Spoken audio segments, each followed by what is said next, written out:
A high-performing PR executive, Quinn, realizes on her 32nd birthday that her family has celebrated her brother's promotion instead of her. Decades of favoritism surface.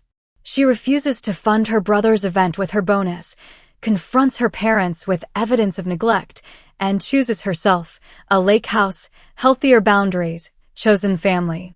A year later, she celebrates surrounded by people who value her, with early signs of repair from her birth family. The lobby lights are too bright, the kind that make everything look expensive and nobody look kind. Quinn's heels tap a steady metronome across the marble, a rhythm that would feel triumphant if the day hadn't ended in a whisper. The elevator doors part and reflect her back at her, a woman in a precise suit, eyeliner still intact, throat tight from a presentation whose applause has already dissolved into voicemail silence. Inside the elevator, she lifts her phone. Nothing. No messages. No calls. The screen is clean as snow.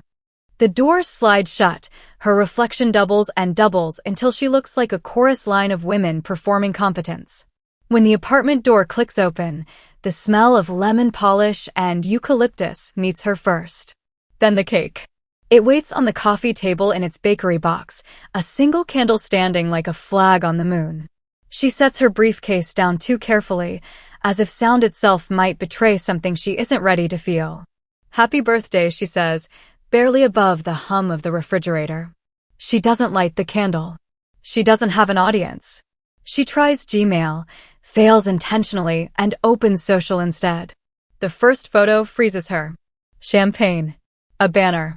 Miles, shoulder tucked under their father's arm. Their mother's pearls lit like small moons. Congratulations on your promotion, curls over the image in gold letters. Post time, hours ago. Tonight. Her throat becomes a hallway she can't walk through. The photos multiply. Tables full of people who remember each other's favorite desserts. Her name isn't anywhere, not even misspelled. The old reel spools up. 11 and alone at a restaurant table, 17 and shipped to grandma's so they can tour Yale in peace, 21 and a toast redirected to someone else's future. Memory has a scent.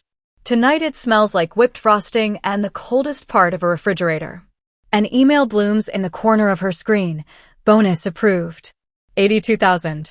The number sits beside the cake like a second candle. Her phone rings. Mom.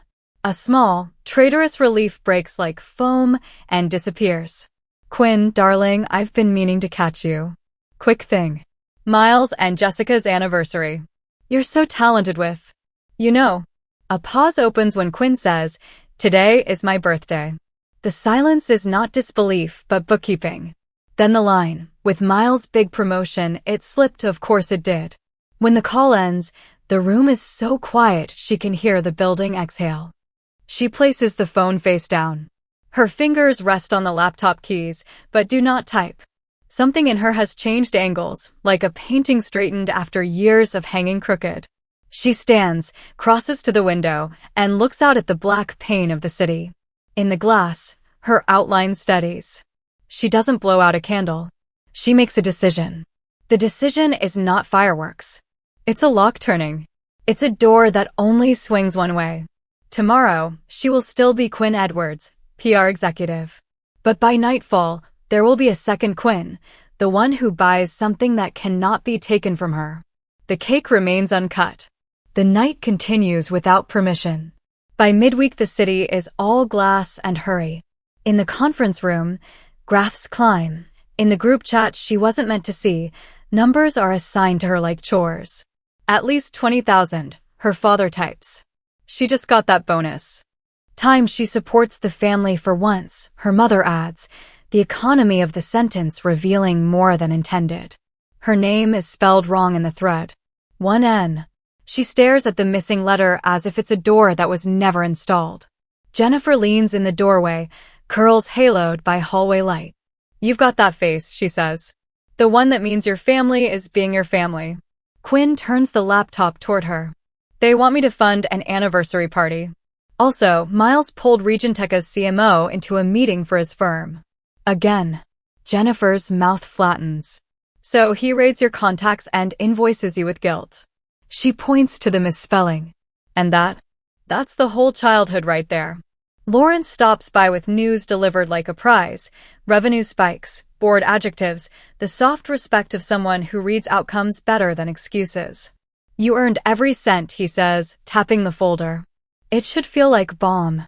Instead it lands like a flare, revealing the map she keeps pretending not to read. That evening, Quinn knocks on a door painted the exact blue of Midwest winter sky. Mrs. Bennet answers in slippers and lipstick. The apartment smells like cinnamon and radio static. Sit, she orders. You're too tall for sadness. They trade dinner for cookies, stories for quiet. When Quinn says they want 20, the older woman doesn't gasp or scold. She slides a plate closer. People who never fed you can't dictate your grocery list. Back home, Quinn scrolls lakefront listings the way other people scroll past. Pine trees. Decks. Rooms with light that look soft even in low-resolution photos. The numbers scare her in a way that feels like oxygen. The next night, the Edwards house is all cartilage and expectation. Candlelight softens edges that are not soft. Miles talks promotion numbers with a voice calibrated for echo. Claudia counts napkins with a general's precision. Richard pours exactly enough to say sophistication without saying comfort. There is choreography. Forks. Stories with punchlines at the usual spots. When the plates are cleared, her father sets his glass down. Contribution, he says, and the table becomes a ledger. 20,000 covers the venue. As the one with a windfall, I can't, Quinn says. She doesn't mean it to sound like weather, but it does. A change you can't argue with. Her mother's face performs sorrow like music she knows by heart. Family supports family. Quinn tilts her head.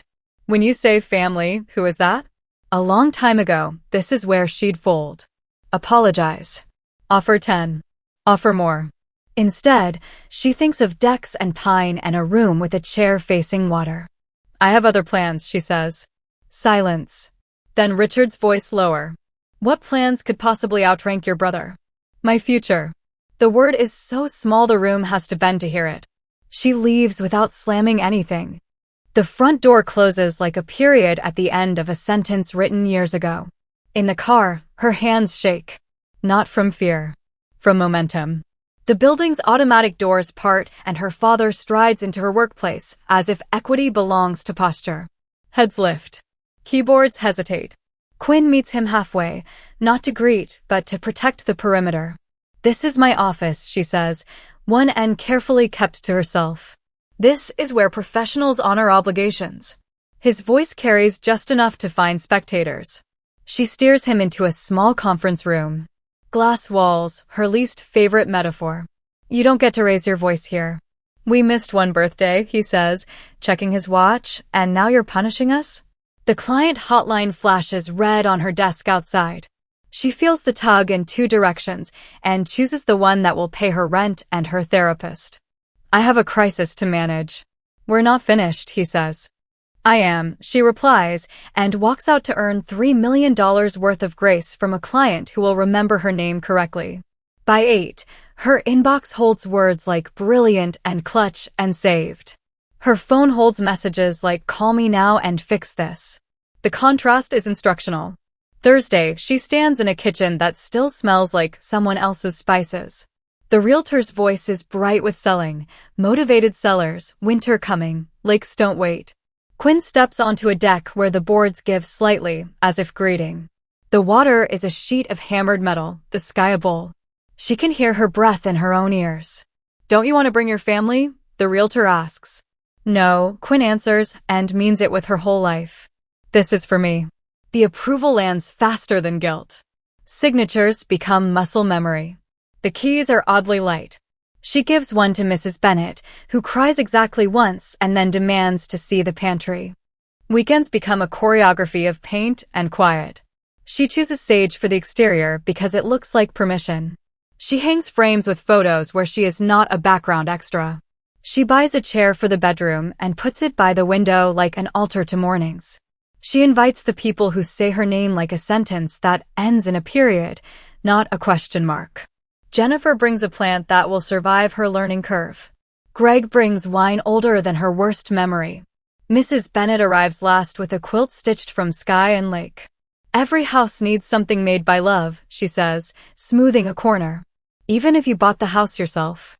Quinn posts one picture, bare feet on new wood, glass in hand, lake flexing in the background. The caption is short enough to fit in a breath. Birthday gift to myself. Her phone vibrates itself into a small, persistent tantrum. 17 missed calls. 32 texts. She slides the phone into her pocket and listens to the sound water makes when no one is talking over it. The twist is not a car crash or a fire. It's choosing a door no one held open for you and walking through it anyway. They escalate. Families do, when their scripts stop working. Cousins call with concern laced like arsenic and sugar. Your mother hasn't slept. Your father is humiliated. The word house is pronounced like scandal. The phrase birthday gift is heard as indictment. Miles leaves voicemails that sound like meetings, agenda, ask, implied obligation. He wants a CMO at a dinner. He wants quiet compliance. He wants, without knowing the word for it, the person he grew up with, not the one who is learning to refuse. Quinn starts therapy on Mondays at 4. Dr. Levine has a soft voice and sharp questions. What does silence buy you? She asks. What does your yes cost? Quinn begins to name things. Patterns. Roles. Why her body hurts after phone calls. Why the lake loosens the knot under her ribs. On Thursday evening, in light the color of ripe peaches, she flips through albums at her dining table and sees the strategy she didn't know she was writing. Photos are receipts with faces. She gathers them. Prints emails. Highlights numbers. She isn't planning a fight, she is curating a museum. When she suggests dinner next Tuesday, 7 o'clock, her mother says, finally, and Quinn almost laughs at the way relief can sound like victory when you've never won anything but compliance. The night arrives with the kind of cold that makes diamonds out of streetlight. The Edwards house is a cathedral of taste. Quinn rings the bell instead of using her key. The small refusal feels like a revolution. You're late, Richard says. Claudia's eyes are glossy, her sorrow placed carefully like a centerpiece. Miles hovers with his usual blend of charm and avoidance. In the dining room, the good china gleams. Beef Wellington waits. Quinn does not sit. She places 3 albums on the table, then a stack of paper. The sound is tidy and final. What is this? Her father asks, annoyed at props. Context, she says. They open the first album. Miles at 6, 10, 18, 25. Every birthday a production. Page 16, Quinn says. About the size of a tire. Keys in a hand. Joy that looks expensive. The second album has acres of blank. A cupcake with a single candle at the edge of one page. A Polaroid of Quinn, 14, blowing a candle in a kitchen that looks borrowed. Mrs. Bennett in a frame near the back, arms around 30-year-old Quinn in a restaurant that kept the receipt. I didn't have photos to put here, she says. Because I wasn't there. Because you weren't. The spreadsheet goes down like cold water. Tuition lines. Trip costs. Down payments. You kept records? Her father demands. Neglect keeps its own records, she says simply. Miles's mouth tightens. Claudia's gaze breaks. Richard's chair skews as he stands. The room becomes a courtroom, the exhibits glittering under chandelier light. What do you want? Richard asks finally. Blood? An apology? You're always dramatic. Quinn's hands are steady on the album edges. I want you to stop pretending it was equal. Silence fills every glass in the room. The climax isn't an argument that can be won by volume. It's a quiet redistribution of gravity. Richard draws himself taller, a man who has never been measured without a yardstick he brought. We favored Miles, he says, impatience making honesty easy. He carries the name. The legacy. That's the reality. Claudia's breath catches, the truth nicking her as it passes. We didn't mean you did, Quinn says. No heat. Just a laborious gentleness, like lifting something heavy you finally decided to move. And then you kept doing it. Because it was easier. Miles's eyes are on a photo of himself at 8 and Quinn at 6, blurred in the background. He looks older across the distance of recognition. I didn't see it, he says low. Whether it's excuse or confession is undecided. Quinn lays the last photo in the center. Christmas 3 years ago. An empty chair with her name on a place card. A performance of inclusion mailed to her as punishment for absence. Even your gestures were theater, she says.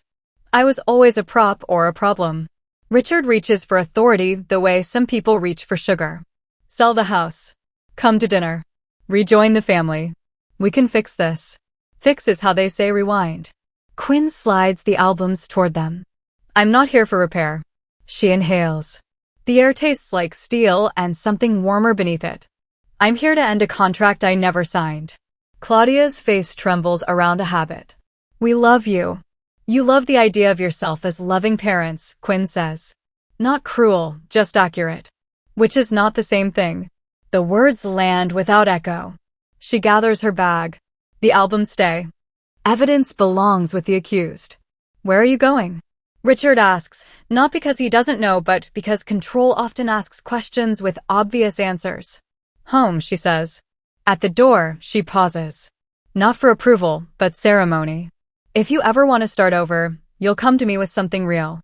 A sentence that begins with, we were wrong, not, you misunderstood. She steps into the evening. The cold slaps and clarifies. Her breath smokes. The porch light throws her shadow onto the steps, and for a second it looks like there are two of her, and then it's just one, heading to the car. In the driver's seat, she waits for the guilt to bloom. It arrives late and smaller than expected. Behind it, a different feeling, the space left by a taken thing. She drives toward the lake, toward a house that has learned her footsteps. On the deck, the wood remembers her weight. The water is dark velvet, cut by starlight. She thinks of a door that only swings one way and realizes she didn't close it. She walked through and the house itself did the closing. In the morning, she will wake to light angled across a quilt sewn by someone who showed up. On her counter sits a list, curtain rods, sandpaper, blueberries. The life of someone who did not wait to be chosen. 1 year is both a thimble and an ocean. It holds everything and hardly anything at all. On her 33rd, the deck is sugared with daylight. A bucket hugs chilled bottles. A cake waits with the frivolous abundance of too many candles. The house smells like rosemary and toasted bread. Voices rise and settle. Colleagues, neighbors, new friends. The eclectic choir a person assembles when they stop auditioning for roles in a play they didn't write. Jennifer lifts a glass. To the woman who RSVP'd to her own life, she says. The laugh that follows is warm, uncarbonated joy. Messages ping her phone, promotion congrats, meeting confirmations, a meme about office coffee. Progress chooses boring vessels sometimes. Dr. Levine would approve. A familiar engine sighs in the gravel. Miles appears at the edge of the deck, suit replaced by a sweater he probably bought after seeing someone happy wear one just like it. He holds a thin, wrapped rectangle. He looks like someone who has learned his full height is not the same as his full self. Can I? He asks. Yeah, Quinn says, and means it without hedging. They end up at the dock, shoes off, heels of their feet printing little crescents in sun-warmed wood. He hands her the package. Inside, a photograph, her at 7, wild with mid-laugh, hair catching light. Just her. No halo of other people's futures. Found it in Dad's boxes, he says.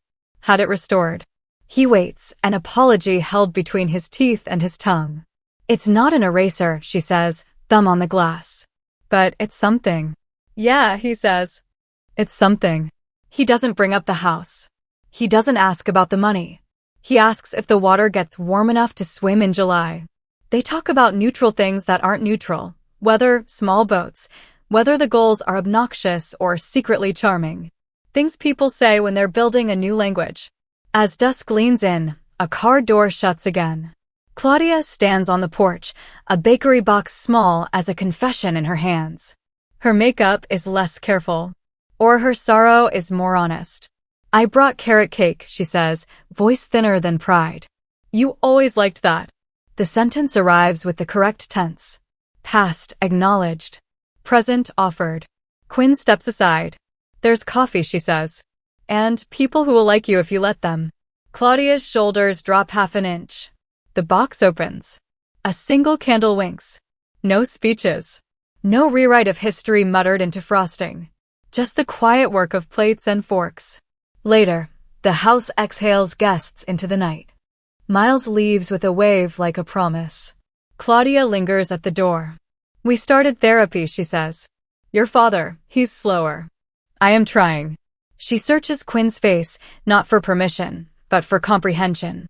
"If you'll have me here, as I am, not as I tell myself I am." Quinn doesn't hug her. "Not yet." She nods. "We'll see. Bring your beginner's mind and a sweater." It gets cold on the deck. After the lights dim and the dishwasher hums its small hymn, Quinn carries the framed photo to the bedroom. She sets it on the windowsill. Outside, the lake keeps doing what it does, reflecting, moving, holding sky. She sits in the chair by the glass and watches her own silhouette superimposed on the water. There is a candle somewhere in the house still smelling faintly of sugar. There is a woman who didn't wait to be witnessed, who made a witness of herself. She thinks of the question she'll ask anyone who comes here and wants to know the secret. What gift have you given yourself that changed everything? Her answer is simple and entire, a key. Not to a house. To a life.